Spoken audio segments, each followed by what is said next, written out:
Assalamualaikum warahmatullahi wabarakatuh. A'udzubillahi minasyaitonirrajim. Bismillahirrahmanirrahim. Alhamdulillahirabbil alamin. Wassalatu wassalamu ala nabiyina Muhammadin wa ala alihi washabbihi ajmain. Amma ba'du. Ibu-ibu semua yang saya hormati, marilah kita senantiasa memanjatkan puji syukur kehadirat Allah Subhanahu wa taala yang senantiasa memberikan kenikmatan kepada kita semua. Sholawat dan salam semoga tercurahkan kepada junjungan Nabi kita, Nabi Agung Nabi Muhammad Sallallahu Alaihi Wasallam, kepada keluarganya, kepada sahabatnya, dan semoga kita semua kelak mendapatkan syafaatnya di yaumil qiyamah. Amin ya rabbal alamin. Ibu-ibu yang saya hormati, pada kesempatan ini kami akan menyampaikan dari rukun Islam yang ketiga, yaitu tentang zakat. Sebagaimana banyak difirmankan oleh Allah Subhanahu wa taala dalam Al-Qur'an, beberapa ayat yang menyampaikan aqimis sholat wa atus zakat.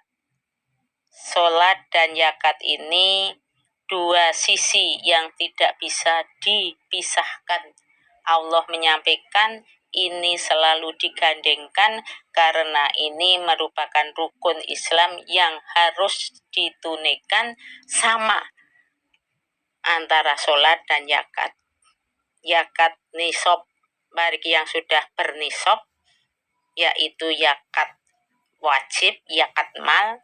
Bagi yang belum nisab diperintahkan untuk sedekah dan infak. Alhamdulillah di Persyarikatan Muhammadiyah sudah mendirikan layismu, sehingga kita akan lebih mudah dalam membayarkan zakat maupun sedekah maupun infak, karena untuk penghitungan kepada siapa yang akan diberikan dan sebagainya, ini sudah ada petugas khusus yang akan menangani daripada zakat mal ini. Oleh sebab itu, bagi ibu-ibu yang sudah mempunyai nisab, baik dari ternak di sini yang sudah disepakati atau sudah diputuskan di dalam layismu itu, termasuk unggas, termasuk seperti unggas itu seperti ayam, seperti burung, seperti bebek, dan perikanan, karena sekarang banyak masyarakat atau banyak orang yang memberdayakan atau membudidayakan antara peternakan ayam, peternakan bebek, juga perikanan, sehingga apabila sudah mencapai daripada nisabnya sebanding dengan 85 gram emas murni dalam waktu 1 tahun, maka harus membayarkan zakatnya 2,5%. Selain itu, ada juga tabungan yang berupa emas, berupa perak, berupa uang, saham, dan sebagainya. Apabila sudah mencapai nisab sebanyak dan sebanding dengan 85 gram emas murni, maka dalam haul 1 tahun juga sudah berkewajiban untuk membayar zakatnya. Juga zakat profesi, apabila sudah mempunyai nisab sebanding dengan 85 gram emas murni, maka juga harus sudah membayarkan zakat. Ibu-ibu yang saya hormati, bagi orang yang berpunya atau orang yang berkewajiban membayar zakat bagi musakin, ini satu orang ini bisa mempunyai beberapa nisab. apabila kepemilikan daripada harta itu banyak yang sudah bernisab, maka satu orang itu harus mempunyai kewajiban membayarkan nisabnya sesuai dengan yang dipunyai. Ini memang masih banyak yang belum diketahui. Kadang-kadang dari orang yang sudah mempunyai nisab itu membayarkan tidak sesuai dengan nisabnya, sing penting zakat. Nah, ini yang perlu menjadi tugas daripada kita sebagai mubalighot untuk mensosialisasikan, terutama kepada warga Aisyah kita, karena ini merupakan rukun Islam yang harus ditunaikan, sedangkan banyak juga yang belum memahami dan belum mengerti. Kadang-kadang mempunyai usaha peternakan, mempunyai pertanian, mempunyai gaji, mempunyai tabungan. Di dalam pembayarannya membayarkan 2 nisab, padahal dia mempunyai 5 nisab, suatu contoh. Kalau ditanya sudah zakat, padahal itu belum sesuai dengan apa yang diperintahkan. 1 nisab ya harus dibayar 1 nisab. Kalau mempunyai 10 nisab ya harus membayar dengan 10 nisab. Tinggal dihitung berapa sekarang itu emas murni itu 1 gram.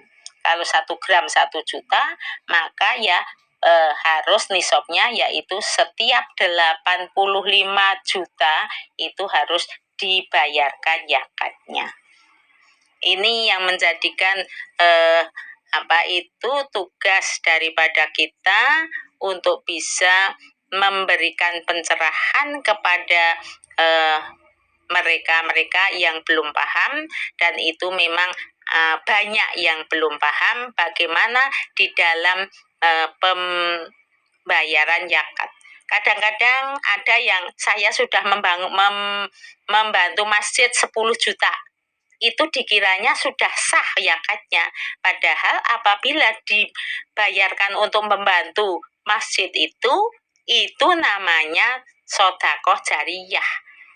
Jadi belum memenuhi daripada nisab atau syarat untuk zakat itu sahnya zakat. Artinya zakatnya masih terhutang.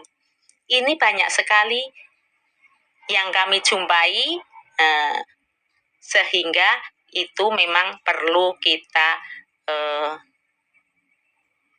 beri sosialisasi atau beri pencerahan.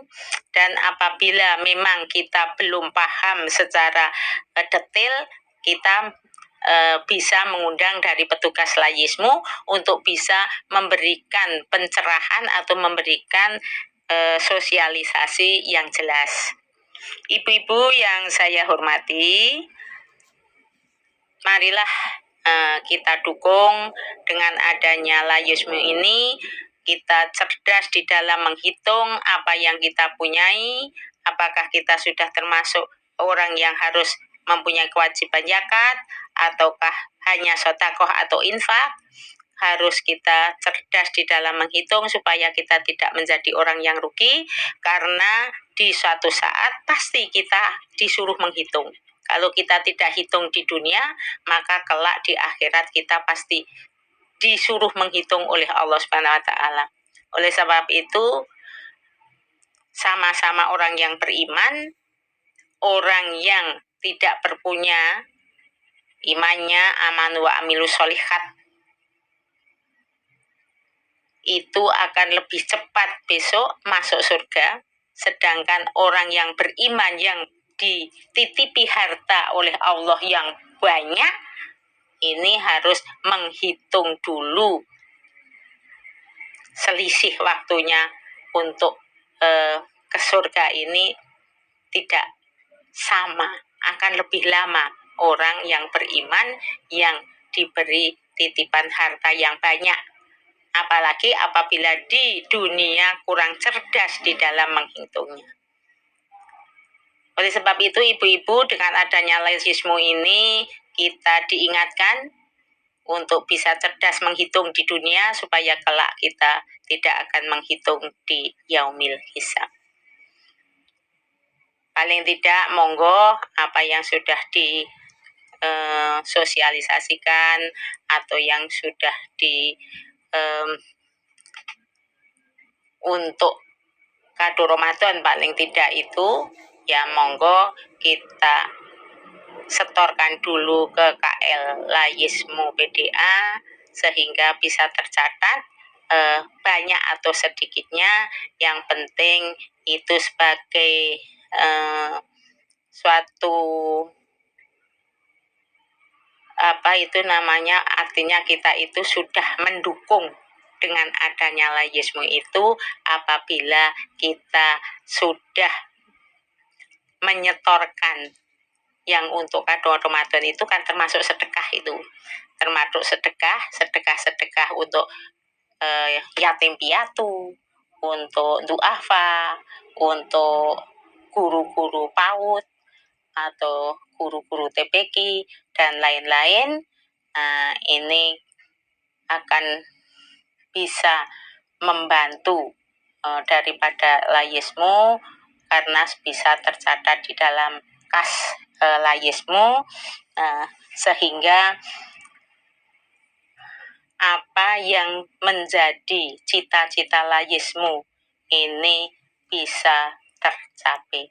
Mudah-mudahan ke depan kita akan lebih eksis untuk mendukung layismu agar layismu tetap berjalan dan membantu daripada para wajib zakat dan juga membantu daripada penerima zakat.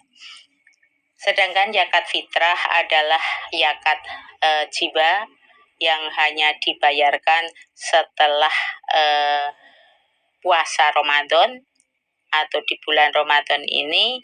Yang pertama sebagai pembersih daripada puasa. Orang yang berpuasa, ketika berpuasa itu banyak kotoran-kotoran yang melekat, berkata yang tidak baik, berbohong, marah-marah, ghibah. Mudah-mudahan dengan zakat fitrah ini bisa disucikan puasanya itu sehingga tidak hanya berpahala lapar dan dahaga. Dan yang kedua, zakat fitrah adalah merupakan zakat jiwa. Oleh sebab itu marilah kita berikan untuk zakat fitrah ini makanan pokok yang kita makan, kita ambil yang sebaik-baiknya sesuai yang apa kita makan. Kalau kita makan tiap hari roco lele, maka ya kita di dalam membayar zakat fitrah juga harus roco lele, dan itu memang peruntukannya hanya diperuntukkan untuk fakir miskin. Adapun besarnya pembayaran itu minimal 2,5 kilogram. Itu kalau beras 2,5 kilogram itu minimal. Artinya kalau sudah membayar 2,5 kilogram itu ya sudah sah. Karena ini aturan ini zakat fitrah ini kan diperuntukkan tidak hanya orang yang kaya, tapi termasuk orang yang miskin pun diwajibkan untuk zakat fitrah. Nah, tetapi kalau orang miskin mempunyai kewajiban dan mempunyai hak untuk bisa menerima. Jadi mempunyai kewajiban untuk fitrah dan mempunyai hak untuk menerima zakat fitrah itu. Apabila ada yang membayarkan lebih dari 2,5 kilogram, ada yang 2,7, 2,8, yaitu lebih baik. Artinya selebihnya itu lebih baik. Tetapi apabila kurang dari 2,5 kilogram, itulah yang tidak sah. Itulah ibu-ibu, semoga bermanfaat, dan kurang lebihnya saya mohon maaf yang sebesar-besarnya. Juga jika waktunya lebih dari 7 menit mohon dimaafkan. Wabillahi taufiq wal hidayah. Subhanaka Allahumma wa bihamdika asyhadu alla ilaha illa anta astaghfiruka wa atubu ilaik. Assalamualaikum warahmatullahi wabarakatuh.